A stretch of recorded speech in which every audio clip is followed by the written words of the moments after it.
Hey, are you just getting started with a YouTube channel or a small business that you're actually putting some content up on YouTube or a couple of other different platforms? I was having a conversation with a friend the other day who is just getting started. And after a year of trying a whole bunch of things to see what works best, I was hoping I could share what I've learned with you too. I want to be able to help more people than just one at a time. And so I'm making this video. I want to just let you know ahead of time. I am going to put my affiliate links here, but I did a lot of work to make sure that I'm values aligned with these companies and that I believe in these products before I'm sharing them with you. I decided to go in this direction with affiliate marketing because the people who need my help can't afford it. And I'd like to be able to fund it a different way. Hey, I'm E.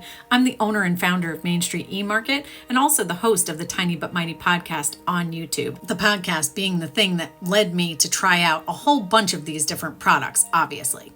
First up is vidIQ. I can't tell you how much motivation I get for building my channel on YouTube from vidIQ. This is like having a cheerleader in your email inbox. When I hit milestones that I hadn't even thought of in terms of numbers of views or followers or subscribers, any of those kinds of things, watch hours on my YouTube channel, vidIQ sends me an email. And it's just what I need in the moment that I need it. I don't know how, but it's like miraculous.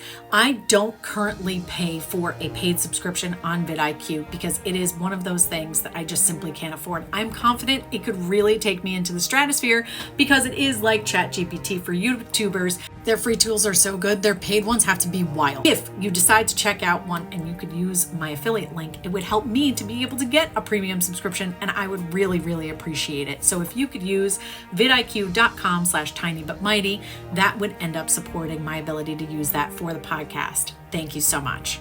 Second one, I don't know where my wrists would be without Clipto. This one I absolutely paid for.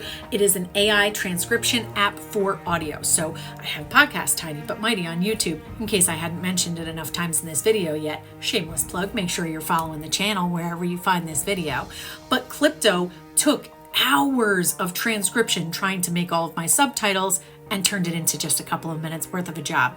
The best part about Clipto is that you can upload a video that's already on your computer and it will transcribe that one too. It doesn't have to just be on the web. You can also just copy paste your web link in there if you have the YouTube video already uploaded and it'll transcribe it for you. The best part is you get the SRT file, which you need to be able to put in for YouTube itself. It prefers that, and you get a text file. Now the text file you can use to create chapters for your YouTube video, which is another way to increase the SEO on your video so you increase its searchability. And the chapters can be painstaking if you don't have something to read really quickly and kind of see the points that you're on over the course of the conversation.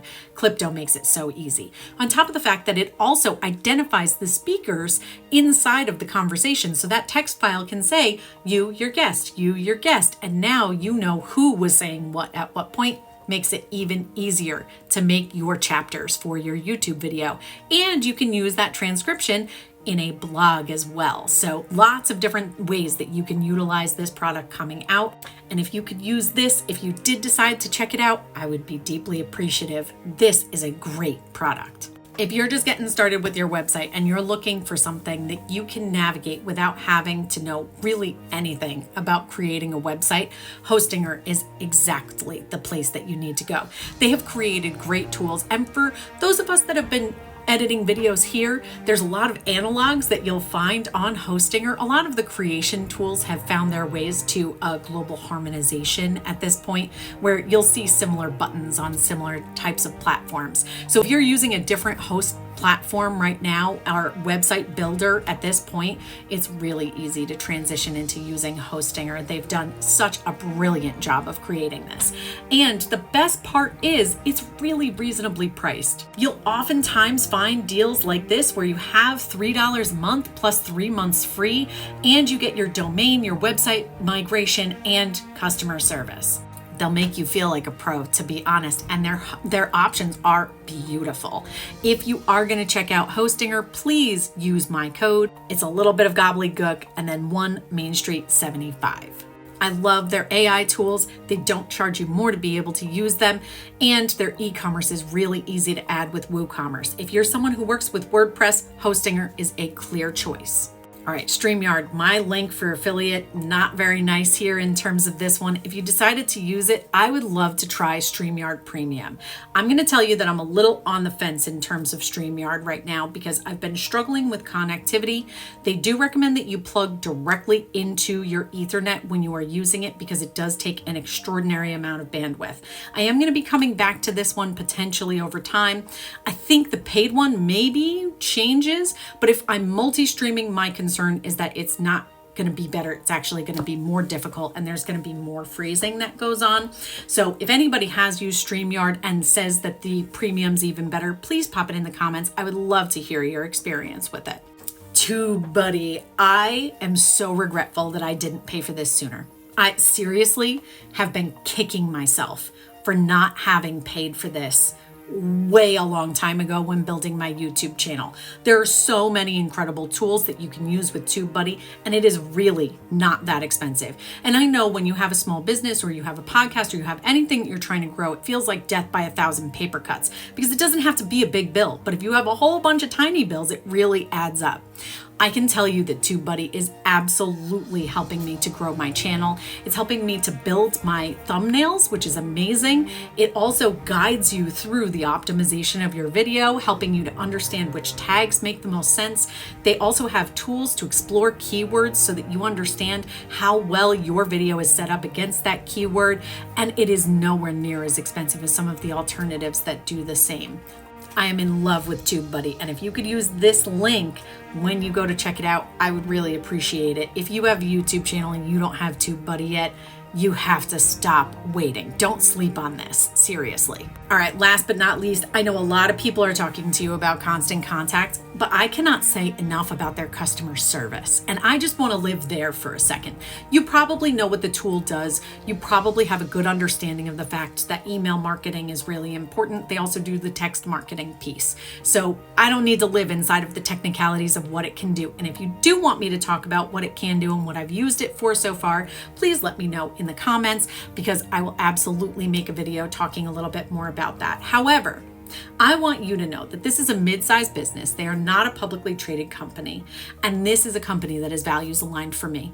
They do cost a little bit more per contact, per email that gets sent out for the littlest guys, and I asked them about it. I was really, really brutal and direct on my conversations with Constant Contact because this is one of the more expensive subscriptions that I do have.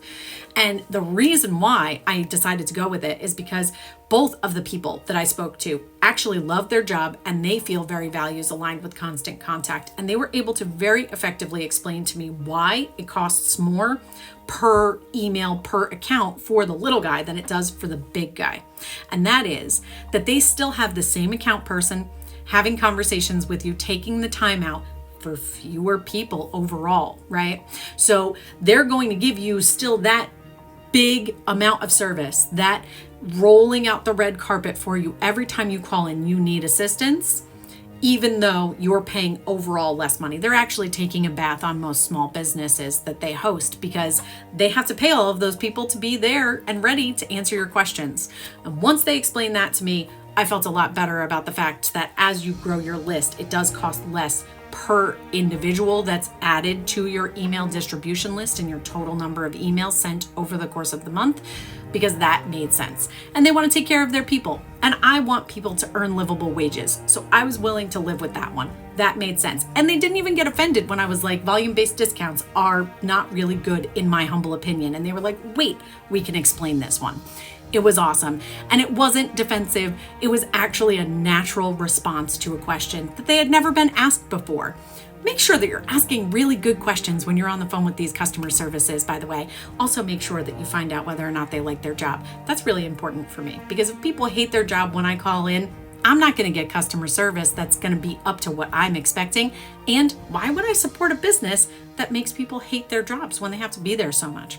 Anyway, thank you for interacting with this post and subscribing and following wherever you're watching it. And checking out these links helps me to help small businesses.